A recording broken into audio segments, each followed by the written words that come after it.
Okay, good morning. This is the Eliteforce H8R Revolver, Generation 2. This has come from Atlanta Airsoft in the USA. Big props to them for getting these bad boys over to us, so that I can have a look. So, in the box, we have the H8R itself. It is a 10-shot cassette loading revolver, CO2. According to the box, it's 325 FPS. Uses 12 gram CO2, and this is the 6mm Airsoft version. There is another Umarex, which is designed for steel BB clinking. That is not an airsoft friendly piece of kit. This is. So if we just have a look in the box here, if we turn over on the reverse, it just gives you a nice bit of imagery there, showing you all the features. It's got top accessory rail, lower Picatinny rail as well. Just will hop up now, we'll get to that in a minute. The rotary magazine itself, and it also in the box includes an extra 4 magazines, so you know, out the box you are ready to go. So yeah, let's dig in. So if we open the box, you will be able to see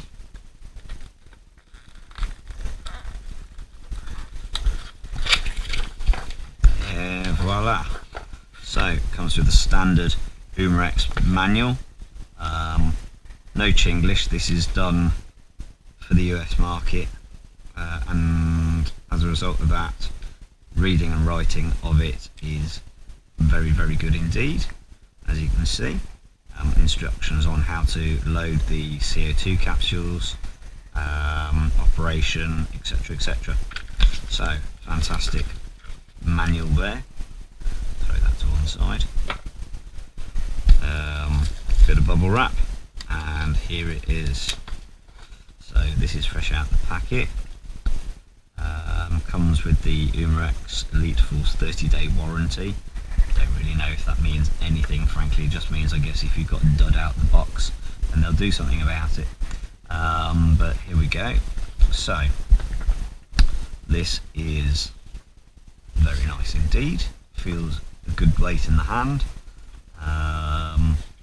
From the muzzle, we have an orange US orange muzzle tip. This is glued in, but it is removable. So if you want to remove it, fundamentally, you strip down the gun, which I'll talk about again shortly. You basically then put the muzzle in some boiling hot water, and very carefully with a pair of pliers tease this off. It's glued in. It's glued into the black plastic muzzle cap, which is inside here. So if you want to take it apart and get this off, that's the way to do it. I've seen other people trying to pull it off, twist it off. It doesn't work. You'll end up damaging your gun, particularly now that it's got hop. So take it apart, soak it in hot water, and you might need to do it several times to wean the orange tip off internally. All the glue's on the inside of it, so we need to heat that up, warm it up and soften it so that it will then easily twist and pry off without damaging anything. So orange muzzle tip for the US market. You'll notice straight away, unlike the original H8R, it has got a fibre front sight, and it has also got a fibre rear sight. So if we try and look down the gun there for you, you'll be able to see we have some quite decent iron sights. Now, my own personal one of these, I'm swapping out the front to a red fibre, and you might find out the box again these are a bit loose. This is, at the end of the day, the budget end of the airsoft pistols and revolvers market. It's just slotted in, so you might either want to put daub the super glue on, or what I would prefer to do, it protrudes out slightly. You can very carefully with a lighter just heat that, and that will make a nice clear glob like you've got at the rear of this iron sight here, where the fibre optic has swelled with the heat, and that will keep it in place and stop it falling off. So yeah, very nice design. A couple of differences to the original H8R. Noticeably, other than the iron sights, we now have a grey hammer. This is a double action pistol, so you cock it once and you'll see revolver chamber around, and then the pull of the trigger then fires the pistol. Nothing in this gun, no CO2, so you won't get a bang. And yeah, so basically both the trigger and the hammer, and indeed the magazine release, the cassette release is just on the side here, and that just slides up and over, and you can then pop out the cassette, which looks like this. Some holes in it there, and it goes in one specific way around. You'll see a kind of a little toothed cog on the back of it. Well, that's how it rotates the magazine to ready the next round. So you need to make sure that's to the rear of the gun when it goes in. So put that in, just slots into place, and you just flick the locking mechanism down. It goes to the rear, and it acts as the central pinion for the cassette to rotate on. And that's it, you're ready to go in terms of loading the gun. So very nice, simple design. Does still have a safety, little thumb safety on the back of the grip here. Push it forward and it just stops the hammer being pulled to the rear to ready the weapon. So you can just slide it back and out of the way. And then on the underside here, you'll see we have a Allen key. I think it's a 7mm, I think it is, Allen wrench.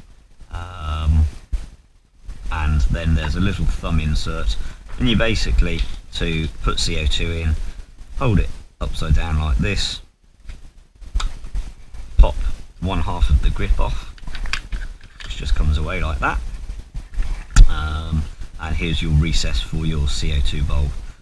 Now in there is a little piercing nozzle with a silicone cup, and basically you just tighten down on the thread of the screw here and wait until it doesn't budge easily anymore. Don't over tighten it, because you'll wreck the piercing tip, or you'll get your cylinder, your CO2 capsule stuck, and that's only ending up in a bad day. You'll find actually on the inside of the grip there is the correct size Allen key for it. I found on my version 1 that actually snapped off after a bit. The metal wasn't very good.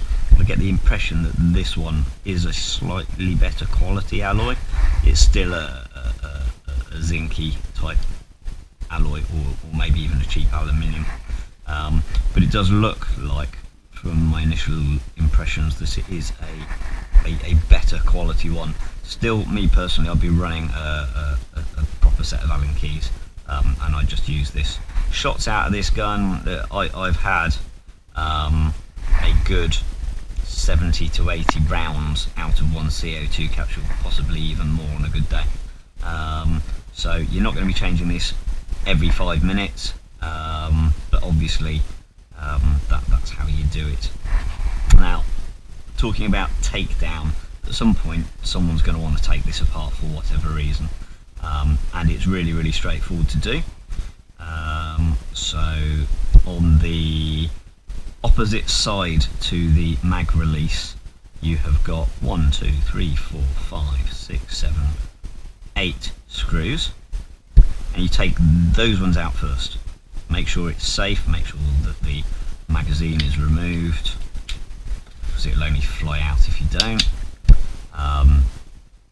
And once you've unscrewed those with a simple small posi screwdriver, flip it over to the other side, make sure you've removed your grip, and you've got another 1, 2, 3, 4, 5, 6, 14 screws, exactly the same as the previous incarnation of this hater. They've only tweaked the design slightly.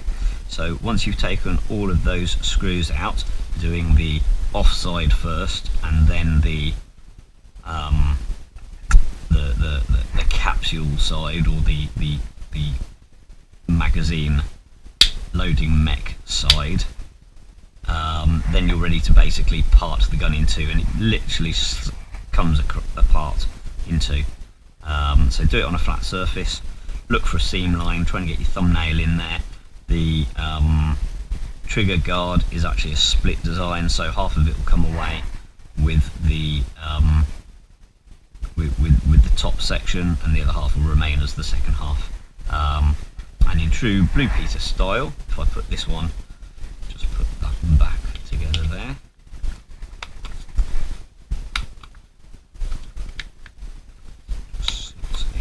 Clicks down like that.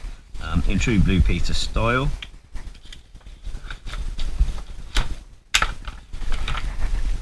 move that over there. Here's one I prepared earlier. I've already removed all the screws, got them all there and in my little holder. Thank you G&G for your flash hider sound hog thing, very nice. Off an ARP9 if you recognise it. And so yeah, here we go. This is basically it with all of these screws removed. So we just take a little flat head, we can use it to very gently, because we don't want to damage the plastic, but we do want to just ease it up. You'll notice I've left CO2 in mine. There is absolutely no reason why you can't leave the CO2 bulb in, particularly if it's a full one. Frankly, removing it whilst it's still very full could actually be more of a hazard, and there's no real way it will discharge of its own accord. Taking this apart, the gas system is separate and discrete to the rest of the pistol. So yeah, so you can work from the front here. It's usually the easiest place to start. You might well find that the barrel is very slightly spring loaded, so don't be alarmed if you hear a slight clack. We'll just work our way around here. Probably need to just remove the I'll leave it on the Umarex tag for now. And if we just work our fingers around the edge here, you'll see it's starting to part. Give it a little wiggle.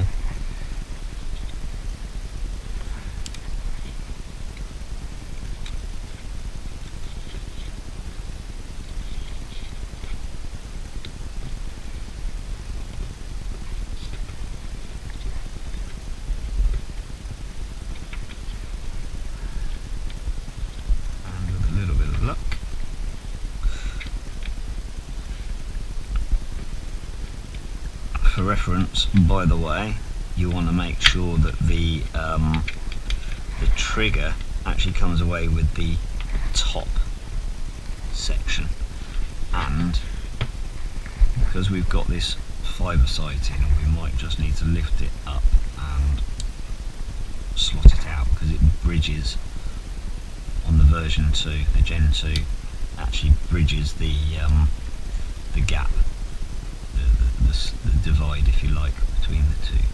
So we'll just gently leave that out, slot that back in afterwards, and you should find now that it will just lift up and off, and there you go. There's a trigger mechanism, if you can see that. So it's just got a little spring and the toothed guide to feed the revolving magazine around. Every time you pull this trigger around, basically that tooth moves backwards and forwards and rotates it to the next ready BB position. So we put that off to one side. So here we go. This is the interesting bit for those of you who own the original H8R. What's the difference inside? All of this section very much the same, other than the paint job really on the hammer. All of this gas system, I assume, if you've got an original H8R, would be absolutely fine for you to keep as spares for the Gen 2. Now the Gen 2, what are the differences? Fundamentally, it's all about this here, this bad boy. And let's just lift this out. So there's a little hop unit here, barrel, it's got a spring on the end of it, and then the end cap, the one that's got this orange flash hider on. So all of that will just lift out as one piece. You can lift all of that out. Basically, to reinsert it, it's been milled down so it's slightly narrower, and that will just slot inside of the end cap. Compress it together and then drop it in, and you'll see where the recesses are that house it, and it just slots in. So, whoops. So yeah, barrel exactly the same as the previous one. However, we've got a little TDC, and they've changed the design of this part, where it wasn't even a hop unit before. It was just a completely circular end cap, if you like.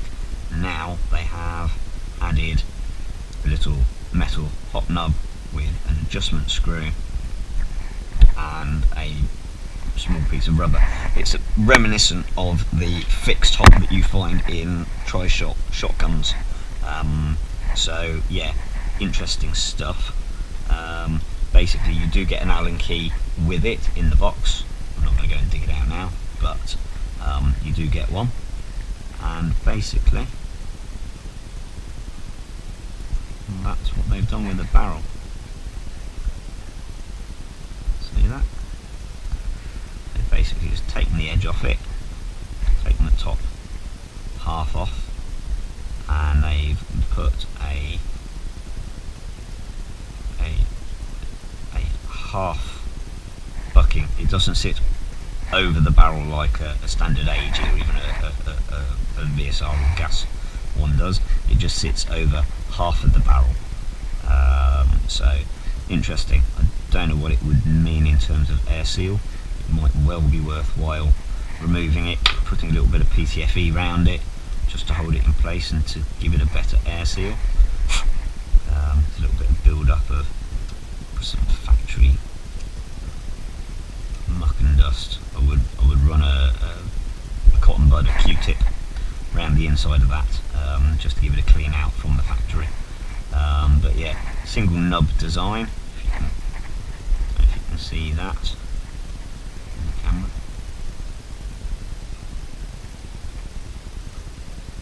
Little single nub design there. So again, it'd be interesting to, let's actually pop that out a second, use my little flat again, we'll see if we can pop it out, just to have a look at it. Something which it might well be possible to cut out or modify